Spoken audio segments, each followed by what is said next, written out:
Aichiken. Ang kapital ng Aichiken ay Nagoya. Ang Toyota City naman ay kapital ng industrial ng Aichiken. Ang kanji na Toyota ay pinaghalong salita na sinulid o thread at tahi o su. Malaking lugar ang Toyota City, kung kaya ingat-ingat tayo sa ating pamumuhay. Noon, madalas sinusuot ang Japanese traditional wear. Tinuring traditional dahil ang traditional ay isang malaking bagay kapag naihambing sa modern Japanese wear. Ang traditional system at modern system ay parihong mabigat na talakay sa hapon. Mapupuna mo sa tela ang Japanese wear. Ang manipis na tela ay sinusuot sa warm weather. Ang tawag ng Japanese wear na ito ay yukata. Habang ang makapal na tela ng Japanese wear na sinusuot sa cold weather during Japanese winter season ay ang kinikilala na tawag ng pangkalahatan na kimono.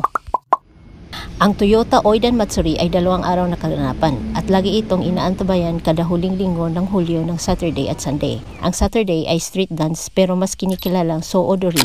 3, 2, 1! Soodori dahil kinalahukan ng maraming mananayaw at ito ang turing na salita ng mga taga Toyota City. Ang Oiden naman ay isang Japanese slang word na ibig sabihin ay halika, come here in English. Sa dami ng vlogger ay siguro alam nyo na ang tungkol sa mga Japan na pagdiriwang. Ang mga ka-viewers ay nagkaroon ng paniniwala. Ngunit dinggin at panoorin nyo naman mga ka-viewers ang aking panig.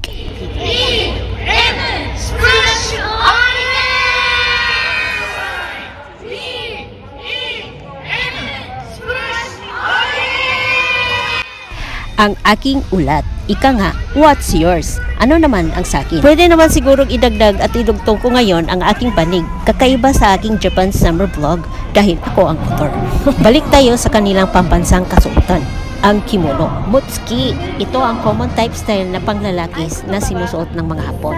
At ang hakama naman ay ang kimono na sinusuot ng mga lalaki o babae kapag sila ay nag-graduate ng college. Pinaghandaan dahil sadyang meron akong tungkulin bilang magulang sa isang teenager na kambal na lumaking magmulat sa Japan. At pinangalanan ko pa na Mayon and Fuji, pawang magagandang bulkan ng bansang Japan at bansang Pilipinas. Ang Saturday na kaganapan ay Soodori. Magsimula ang kanilang street dance ng lampas alas 5 ng hapon Japan time at matapos ng bandang alas 9 ng gabi.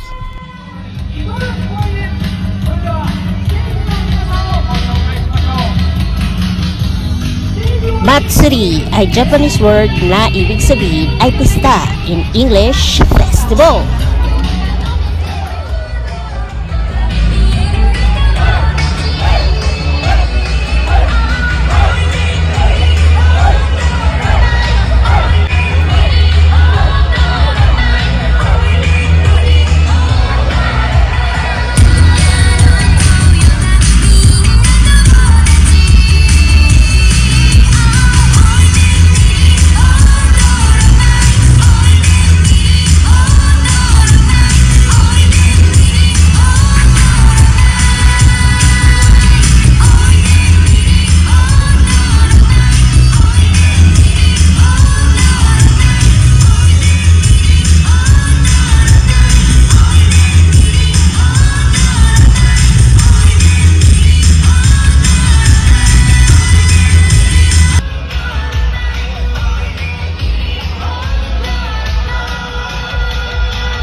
Ang Sunday happening ng Toyota Oiden Matsuri ay ang fireworks display. Hanabi in Japanese na magsimula matapos ang 12 oras mula ng nag-sunrise at pagkatapos ng sunset. 3, 2,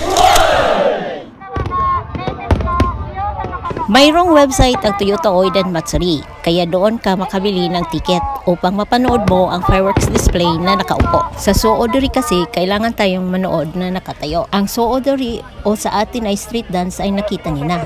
Ito naman ang street walker at street vendor para sa mga pagdiriwang upang masigayan ang hanabi, ang fireworks display na kasama ang ating unlimited friends. Ang ganitong paraan ay kakaiba dahil nga sa mahabang putukan. Ewan ko ba at bakit mas gusto natin na makipagsiksikan habang manonood. Sabay na ring bumili ng makain at mainom. Maglakad habang kinakain ang nabili na pagkain at inumin dahil nagputukan. Gawin mo ito ng paulit-ulit hanggang mag-alas 9. Maparami ang inom dahil sa kaikot-ikot, kung kaya ay magdala ka ng perang gastusin. Sa tabi ng mga malalaking gusali ay ang mga nakahanay o nakahilera ang mga stool. Nagbebenta ng pangkaraniwan o sikat na Japanese pagkain, inumin at laro. Halimbawa, ang Kakigori na isang flavored cold drink. Meron itong easy to chew na ice. Ang karage na deep flavored chicken. Kailangan ay all smile ako na nagbahagi sa naituring na kasiyahan at kaligayahan ng Hapon sa tuwing ito ay sumasapit. Smile as in S-C-M, miracles, I-N-L, life, E, everyday, smile. See miracles and life everyday. I dedicate this vlog to my ex-mom na my angel. Kahit buo ang paniniwala ko na lagi na niya itong nakita in heaven, pero as mortals ay nandito ang pangungulila ko sa kanya na magkwentos ng tungkol ng Japanese Style Festival. Dahil nakarami ako ng pang-intindi sa kanyang bansang napuntahan, ang Libya. Hindi na naabutan ni ex-mom na my angel ang FB Live. Maraming pagbabago sa technology ang nagdaan. Matumbasan lang ang tanong noon na ang mandirigma ang tanging sasagot upang tibayin at malampasan ang mga hamon na kamitin. Maraming nasala ang noon kung kaya ay batiin natin ang kung anuman bagay ngayon nakatabi o hawak ang mga sangkap ng digital world, ang social medias.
ting tang, walla walla bang bang. Ooh ee ooh ah ah, ting tang, walla walla bang bang. Ooh